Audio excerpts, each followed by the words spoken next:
Xin chào anh em đam mê, chào mừng anh em đến với clip tiếp theo của shop Trần Toán nha em nhé. Em là shop Trần Toán PCP chuyên kẹo chì. Shop nhà em chỉ chuyên tất cả các dòng kẹo chì cho PCP anh em nhé. Và đầy đủ các loại kẹo chì nhập loại một luôn để phục vụ cho anh em đam mê.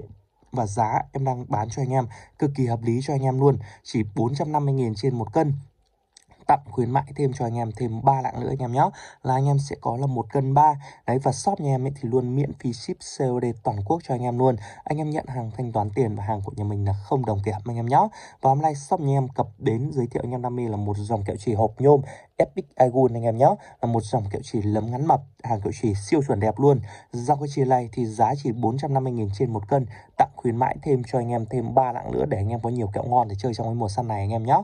Là anh em sẽ có là 1 cân 3 và ship đến tận đầu giường cho anh em luôn. Anh em nhận hàng thanh toán tiền và hàng không đồng kẹo anh em nhé.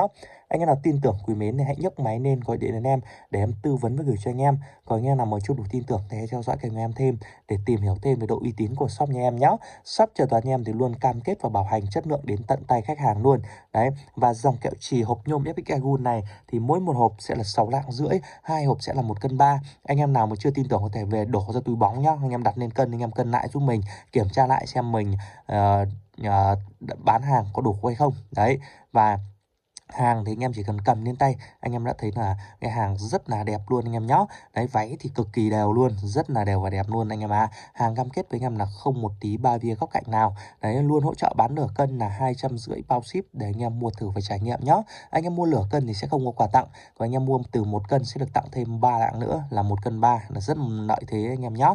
Đấy, và 1 cân 3 với giá là 450 thì anh em chia giá ra thì nó rơi vào tầm khoảng 350 một cân thôi, giá rất là hợp lý cho anh em rồi. Đấy, và đã bao ship rồi anh em nhé.